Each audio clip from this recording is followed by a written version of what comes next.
Hello, and welcome to the Knitting with Catherine podcast. This is my first ever episode, so it's nice to see you here.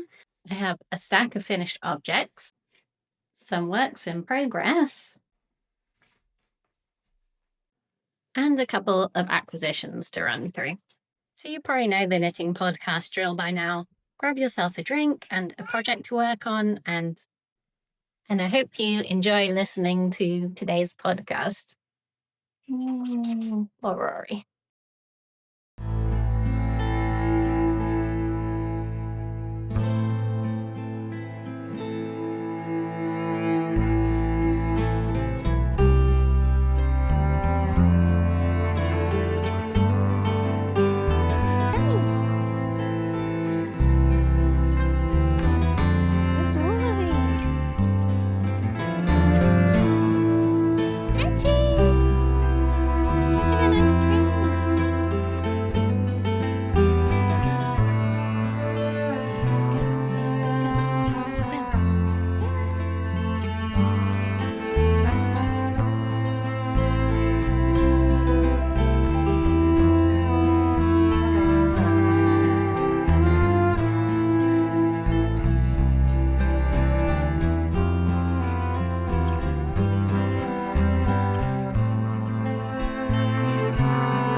Happy October and happy fireworks and spooky season.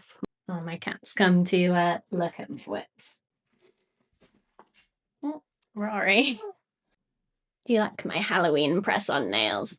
So cute. These ones are apples and these ones are pumpkin.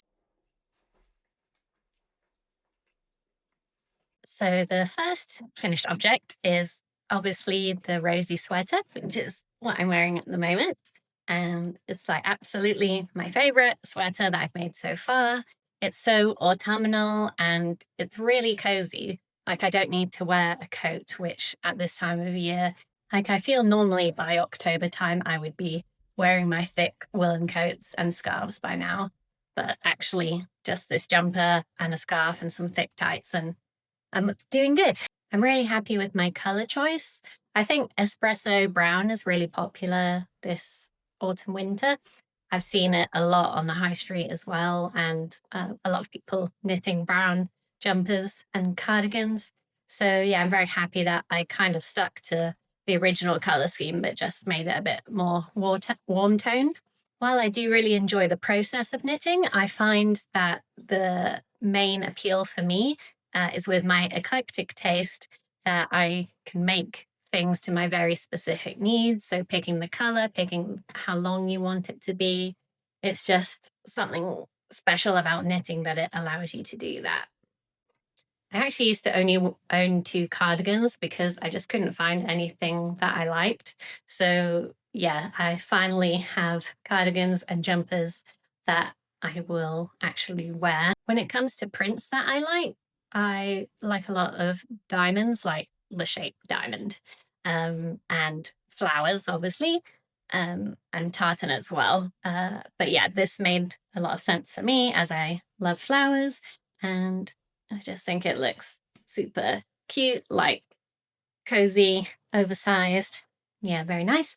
As for the size, I did go with the M/L size because I wanted it to be a little baggy and fit kind of like it did in the promo photo. You're probably already aware it has a unique construction so that the color work was a lot easier than it could have been otherwise. So it has kind of the drop shoulder, but then also raglan here on the sides. So I did really enjoy the process of the color work, and having 2 rows was, yeah, a nice thing so that you didn't just knit the top like a lot of designs. And my only problem was that when it came to the second band, I did forget to size up and completed about half of the design. And I had to frog back because it was looking way too tight. I really do have to size up a needle size when it comes to color work.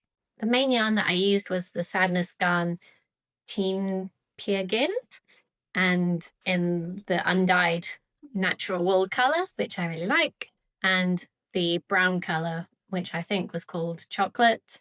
I much prefer when yarn companies list some memorable name rather than 3073, which I think is what the brown one was.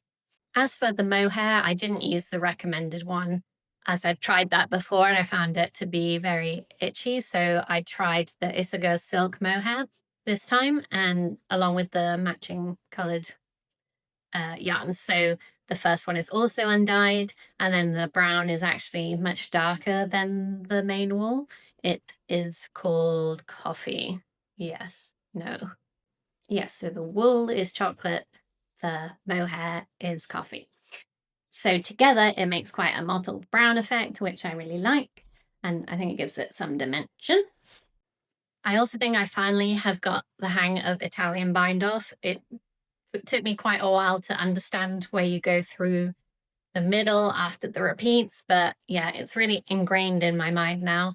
And I've also written detailed notes so that when it starts with a purl rather than a knit stitch, it kind of flips around. But yeah, it's really nice to finally have the stretchy bind off that looks really neat working. Because there's a few jumpers I've made where I did a Italian bind off that, I don't know, I messed it up somehow and it's just not quite so stretchy. I really enjoyed how the pattern was written. All the steps are really clear and easy to follow. My only issue was with the suggested float catching diagram. It told you where to catch your floats on rows that exceeded a certain number of stitches, I think 6 or more. So my problem was it worked on most of the patterns, but sometimes when, like on the sleeve, it wouldn't quite line up. There would be more, and I'd have to kind of guess where to put the pickup stitches. So maybe I should have just done it every 6 stitches anyway, regardless of where it told me to pick it up. But in the end, it worked anyway, so that's kind of just being nitpicky. Like I mentioned in my fall knitting plans, I did adjust the neck and I'm really happy with how it's turned out because it is slightly itchy on bare skin. Not too much that I can't wear it, but I think if I'd have gone with the long funnel neck, it would have been way too itchy. Like this is the bit that just, yeah, makes me itchy and scratchy if there's mohair on it. So yes, I'm glad I changed it to the fold over brim. And I picked up every 2 out of 3 stitches. I think that's all I have to say on this one, really. I'd give it a 10 out of 10. I really love it. I'd actually knit another one with like darker colors, maybe a black and a color changing red rose yarn. My only issue is I've got so many amazing patterns in my queue that I've got to get to. So yeah, it'll be in the back of my mind when I want another fall toasty sweater. The Rosie sweater is a DK weight sweater made using lace weight and fingering weight held together. The gauge is 21 stitches and the price is £6.09.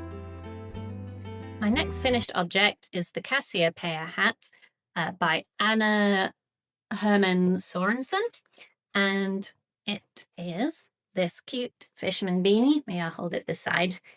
As you can see, it's still blocking. The problem with it being autumn is the house is a lot colder, so it takes a few more days to dry than it normally would. Yeah, I tried it on before blocking and it was looking really good and fitting as I wanted it to.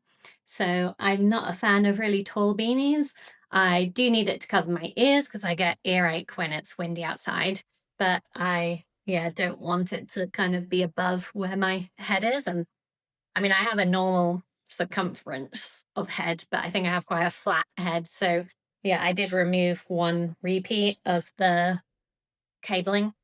If I show it close up, you can see there's kind of rows of chunkier cabling and then the small bits here on the side.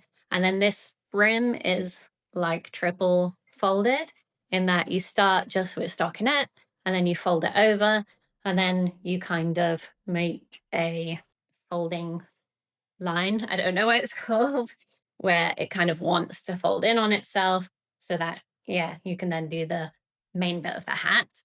Yeah, the pattern was good and the chart was clear. The only bit that confused me was when it came time to start folding and knitting. It could have really used a picture, I think, to know which way to fold the knitting, just because I was a bit uncertain. Obviously, it's worked out in the end, so it's not exactly a big problem. I just was kind of not wanting to make a mistake and having to frog back. So yeah, I love the yarn that I used. I got it from a local yarn store in Bath, and it was called Dye Bath, and the color denim. And it has all these little tweedy bits. Some of them are kind of coming off, but yeah, it gives texture. And that's why I didn't want to do the embroidery that the pattern suggested, just because I think it's already very busy with the cables and the tweed yarn. And it kind of invokes the night sky, I think, with the white specks and the dark blue. So hopefully, as long as it hasn't blocked too big, I'll have to try it on in a few days when it's dry. Yes, hopefully I'll be wearing it a lot this winter and autumn. I've been wearing my Sophie hood and my kilometer scarf a lot lately. So yeah, I don't have a navy scarf, so maybe I'll need to make a matching one at some point. Yeah, the problem is I like too many colors. So when things, yeah, I knit things in not matching colors quite a lot, which is maybe my downfall. But yes, I would recommend this pattern to anyone who's wanting more of a fisherman style hat with a nice warm brim. And I suppose if you don't like knitting ribbing as well, it's rare for a beanie to not have ribbing at the bottom. This hat was my main knit for my holiday to Istanbul. We spent a week there probably about 2 weeks ago now, and we had a really nice time. There's a lot of beautiful historic things to see, and yeah, the food was really good. Unfortunately, I did get norovirus at some point. It only lasted about a day, but yeah, that kind of meant that I was hotel bound for those 24 hours. So I did manage to get some knitting done during that time. So I'm glad I did bring a project with me. I also actually got my knitting needles confiscated on the flight home, which was embarrassing. I had heard rumors about Turkish Airlines being particularly cautious about bringing knitting needles. So I was prepared to have them taken, but I didn't want to conceal them. So I did actually get through security and everything fine. It was only when I was knitting on the plane, the cabin crew told me it was forbidden and that they would need to take them off me and return them to me after landing, which they did. But yeah, just a heads up, you might not be able to knit on Pegasus Air. I can't say anything for crochet hooks, whether they're forbidden or not. You know, I didn't make a fuss or anything. I think if they're the rules, they're the rules. The Cassiopeia hat is an Aran weight beanie with a 19-stitch gauge, and it costs £4.26. The next finished object I wanted to show you was my Crispin cardigan, which is a free pattern by Filcolana yarns, and the designer Rachel Surgard. It is a really cute diamond kind of quilted cardigan. Well, I've worn this so much that I have spilt some coffee on it. And yeah, if you have any recommendations for like stain removers for knitting wool things, because I'm kind of worried to just use my Vanish spray on it, but I don't know, maybe it is okay. Let me know what I should use or if I should just try, yeah, with some wool wash and hope for the best. But yeah, I knitted it with Drops Air, which is such a lightweight yarn. And my main idea was to take this with me when I went on holiday to Japan. So obviously it was quite warm there in May when I went. So this was the perfect cardigan to bring. The only problem is I actually left it on the back of a chair in my hotel, but the luggage shipping services are so organized and quick in Japan, compared to the UK anyway, that the hotel was able to post and send this on next day delivery to my next hotel. So yeah, I was a bit distraught that I'd have to reknit this again, because it did take quite a long time, as it was A, my first cardigan, and B, it's got the diamond pattern, which, you have to concentrate for quite a while till it gets ingrained in your memory with the pearls. So yeah, I'm very glad that I was able to recover it. The buttons are some cute mother of pearl buttons that I got on Etsy, I think. Really like the colors. And the button band itself is just a standard ribbing that I think the buttonholes are kind of, yeah, I think he slipped some stitches to do the buttonholes. But yeah, I just get so much use out of it because it's so easy to carry with you and throw on, and it's really soft. So yeah, for a free pattern, it's really good. I recommend it. The Crispin cardigan is knitted with Aran weight yarn, a 19 gauge stitch, and it's a free pattern available on the Filcolana yarn website. Now, most of my knitting projects this year, I would say, were very successful to semi-successful, but I do have one that I would say is probably a fail, or at least a partial fail, because it just doesn't fit great, and there's quite a few obvious mistakes with it. So it is the Stella top by Svetlana Volkova. And I mean, from far away, it looks fine, kind of. Um, it was knit with dropped saffron, and the problem, or the problems are, the cast on, like it just looks bad. I've added in some elastic to try to save it, but I wish I'd just done the long tail cast on, because there were so many stitches to cast on, like hundreds. The method that you needed to use easily got twisted. Like I tried and retried maybe 5 times, and yeah, this is what I ended up with after those many attempts. So there's kind of some obvious lumps and bumps, and I just think the long tail would have been stretchy enough, maybe. The other issues with it, yeah, cotton. I'm not a fan of knitting with cotton, especially something this big on such a small gauge, and purling so much, and it just feels really drying on the fingers. Maybe that's just me, but I think I will be pivoting to cotton merino, or just merino, for any future summer tops.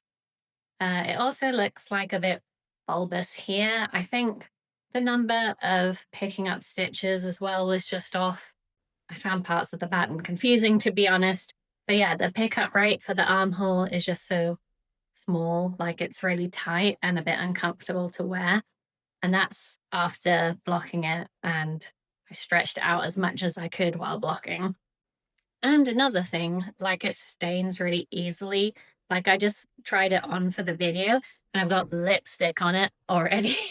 It also managed to get some blue marks on it when it was blocking. And yeah, I know that's just cotton yarn for you. But all in all, it was just a bad mistake. But it at least worked for my purpose, which was for my music festival. We wanted to dress up kind of casually as our Dungeons and Dragon characters for the day. And my character is a barbarian. And so a lot of her items are kind of brown. So yeah, under the waistcoat, which I'm about to show you, this top was fine. Oh, and another thing, the length proposed in the pattern would have been way too short. Like this already, I feel like I increased it like by this amount or so, several inches, and it's still like cropped to wear a high waist skirt. Oh, and they didn't mention that you should size down for the ribbing, which I did size down, but I mean, you can tell by how much extra space there is that I could have sized down even more, to be honest. So yeah, all in all, would not recommend, or at least would not recommend in cotton, which was the pattern recommended fabric, I think. The Stella top is a sport weight pattern with a gauge of 28 stitches, and it costs £4.68. Outside of knitting, I decided to refresh my mind on how to do filet crochet. I'd practiced a bit in the past, though I'd never done any full pieces. So the first thing I did was on this larger gauge. I just combined a few Victorian patterns that I liked. So there's this one and a few bows. Hang on. Yeah, a bow at the top, some clovers, flowers. And I think it's pretty cute. It doesn't really serve a purpose. I just kind of throw it on top of my storage poof that has, my hair products and stuff inside of it. But yeah, it was fun. It's like a really nice thing to do in the summer when it feels too warm to be knitting with wool on hot days. So I know a lot of people pivot to crochet in the summer. So the main goal with learning to filet crochet was, again, to make a piece for my Dungeons and Dragons character outfit. So what I did was took a old chart for a picture of Joan of Arc, and I changed it to have horns and an axe and the symbol of the religion the characters follow, rather than the existing Joan of Arc items, and add some flames as well. So once it was completed, I sewed it to this vintage jacket that I got, and I think it works quite well with the studs and stuff. It's barbarian-y. Yeah, hopefully you can tell what it's trying to look like. There's the axe, she's wearing armor, her horns, her shield, and some flames, and her long hair. So you can see this gauge. The cotton I used was like super thin. It was kind of the thinnest one I could find. And even with how small that cotton is and how tiny that hook was, the original crochet of Joan of Arc must have been even smaller. You can tell by how detailed it is. So I only took a snippet. Obviously, there would also be the horse, which I charted by zooming in and using, what's it called? Fiddle Stitch? No, Stitch Fiddle. Using the Stitch Fiddle website, which is free to use. I did it kind of one by one in paint, marking it off as I went along, because there wasn't a proper chart. It was just looking at the finished project and making a chart from it, if that makes sense. And I'm really pleased with how it looks, and I can wear it to my weekly Dungeons and Dragons sessions. If any of you play Dungeons and Dragons, let me know about your character. I'd be keen to find out if there are any other knitters who play. Okay, so those are all the finished objects I wanted to run through today. Now I will tell you about my whips, which are work in progress. The main one, which I've got the furthest with, is the Móinéar sweater, which I discussed in my autumn knitting plans that I wanted to use the colour scheme of the Pokémon Vileplume, which is based on a real plant, the carnivorous one that smells really bad of rotting meat. And I love how the colours are coming out. This is actually the first time I did a mid-project block, because now that the colour work's done, it needs this to be like X centimeters long, and I wanted to make sure it was definitely accurate, because obviously I'm nosy and have a look at the finished project, and quite a lot of them aren't are sitting a lot higher than in the example photo. So I wanted to block it out a bit and make sure that the colour work took up a fair chunk of the sweater, because after this bit, it's kind of just blue for the rest of it, apart from I almost said ankles, the wrists, the ribbing on the wrists. So it will be a sea of stockinette navy until then, but it's always nice to have something you can knit while watching TV. Or in my case, I'm on the train to London tomorrow, so I'll probably bring this with me. I did size down half a centimetre for, I measured in centimetres, millimetres. Yeah, obviously.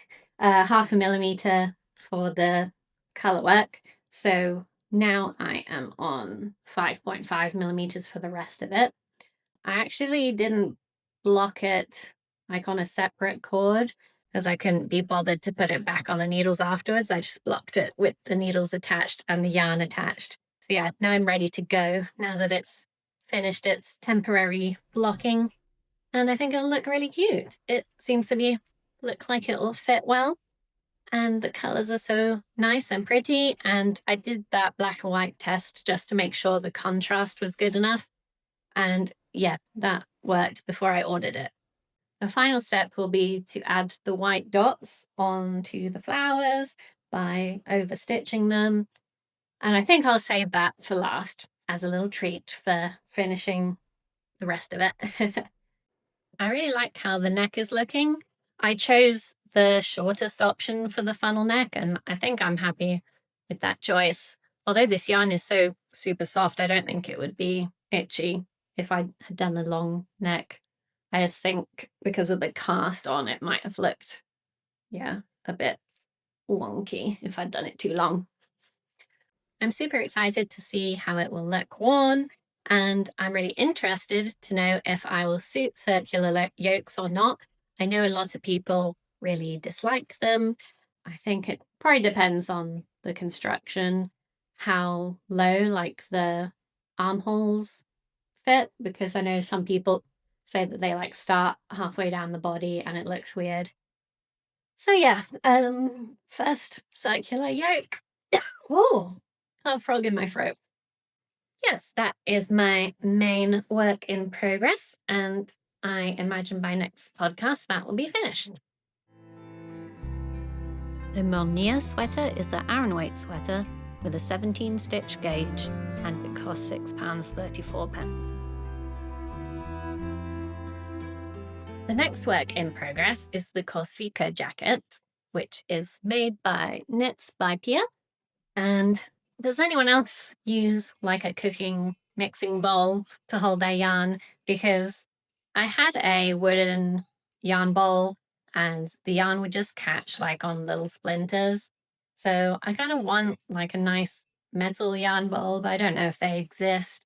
So yeah, for now, I'm just using this mixing bowl to hold my yarn. And when it comes to the yarn, I'm using the Sadness Gone Fritters yarn in the color 4035. It is a rusty red. It's looking a bit more orange on screen. It's like halfway between orange and red. So yeah, perfect for autumn. And I actually only cast this on yesterday. I actually only cast this on yesterday, but because it uses bulky yarn, like it's a very quick knit, I've just done the back yoke. And I'm intrigued to see how it will look warm and worn and how warm it will be, because it'll be the first jacket that I've made and the first like piece of clothing with bulky yarn. And you would think because it's bulky, it'll be thicker. So for that reason, I'm hoping it'll be warmer. I got slightly confused because it's such a flexible pattern in terms of the gauges that you can have. I do meet the stitch gauge, but the row gauge is slightly off. And then the instructions for the row gauges are different based on what gauge you have. So it will say knit X centimeters if your gauge is this, but then I don't know if I should be factoring in the blocked amount of rows or the like I think it must be based on the blocked amount of rows, but then if the centimeters you knit is before it's blocked, then it will be different to, I don't know what I'm trying to say. It'll be different, and so I got a little confused. But I just did what it said, so I knitted as many centimeters for the row gauge that I have, and fingers crossed it will be all right. I'll always try it on as I go anyway to make sure it's not getting too long or too short. I would describe the yarn as rustic-ish. Like, it's not super soft, but it's really not itchy or scratchy at all. It's kind of just your average wool, I would say. It's definitely not itchy on the neck, but it could be scratchy, if that makes sense. But again, it's a jacket, so you wear it over things anyway. And I definitely want the weatherproofing properties of non-superwash wool when it comes to having a jacket in England. The amount of times it rains is almost daily. So having that waterproof factor is a must for me anyway. I love the colour, and to be honest, it's a shame we're not going to the pumpkin patch this year because this would be the perfect pumpkin patch jacket. But yeah, I feel like this will be done in a few weeks and I'll get plenty of wear out of it in November and probably January, February time too. Have any of you knitted a jacket before? And if so, please let me know what pattern and how it turned out. And if you would recommend doing jacket knits compared to sweaters or cardigans. The Korsvika Jacket also comes with a sweater version of the pattern. It uses a bulky weight yarn with a gauge of 14 stitches and it costs £7.01. My other not quite whip is my husband's Christmas jumper. So I have agreed with him that the swatch was too thick for the jacket or the cardigan that he wanted. So we're going to pivot and make a sweater. So I've done another gauge for that and that's blocking, but I hope it will turn out okay considering the wool is still like very thick and rustic, but I feel like it'll block out. It's just a lot less appealing to cast on knits for other people. I could also want to make my mum some cotton pot holders for Christmas because my Swiss grandma, she used to knit and she passed down those to her, but they're getting old and threadbare now. So I wanted to make my own ones to give to her. But like I said, I hate knitting with cotton. So again, I will probably be leaving that till the last moment before Christmas.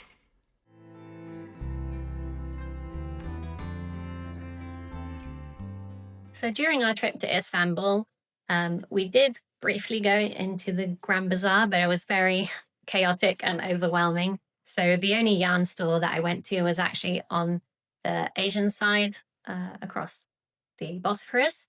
And it was a really nice store with a lot of selection. But I was on the hunt for some yarn that was actually made in Turkey. So what I settled on was this Gazelle baby alpaca yarn, which is 55% baby alpaca and the rest is merino. And it's in this lovely espresso color. So yeah, I think Pantone's color of the year was chocolate mousse, mocha mousse, something like that. So yeah, this color is kind of everywhere at the moment. But I don't quite know what to make with it. Maybe a scarf. Like I think it matches this jumper really nicely, but I don't know if that's quite enough for a scarf, maybe not. Or I don't know, like another hood or something on it. I'll think about it. But it is lovely and soft, and if you have any suggestions, let me know. I'm not quite sure what weight it is. I have to see if I can find it online. But the recommended is 2.5 to 4 millimeter knitting needles. But I do like to buy some souvenir yarn when I go on holiday. Not too much, but yeah, just a little something. Remember the trip by. I also recently had my first cable needle tragedy where it was breaking off and then fully broke off while I was knitting, which is very annoying, despite this being one of the swivel cables. So you would think it would be okay, but I think it's just using the magic loop technique. It can put quite a lot of pressure on the needles if you're knitting a very small circumference thing, like an arm, which I think I was knitting the arm of this, probably. So yeah, I bought a few more replacement swivel cables. I chose the purple color because why not if you have the option of black or purple, go with purple. And my needles and cables of choice at the moment are the Knit Pro ones, the metal ones in particular. Though I do have a score to settle with Knit Pro because the first set of needles I got were the Carbons needles. And after one project, they wear away so much because they're made carbon fiber or something carbony.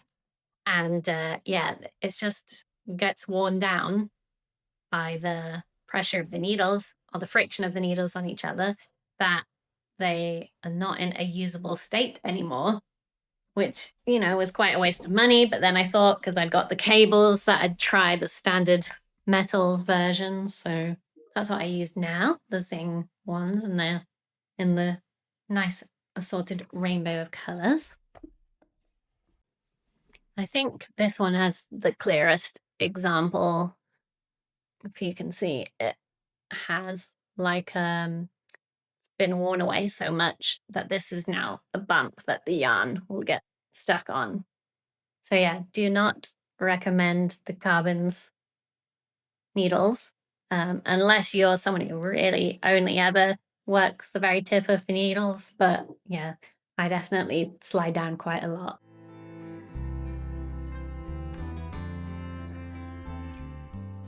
Thank you so much for watching my very first podcast. I hope you enjoyed it. And if you found any patterns that you want to make, let me know. And if you've been making something while watching this, please give me a comment as well. I'm very curious as to what everyone's making. Happy spooky season, everybody. Bye.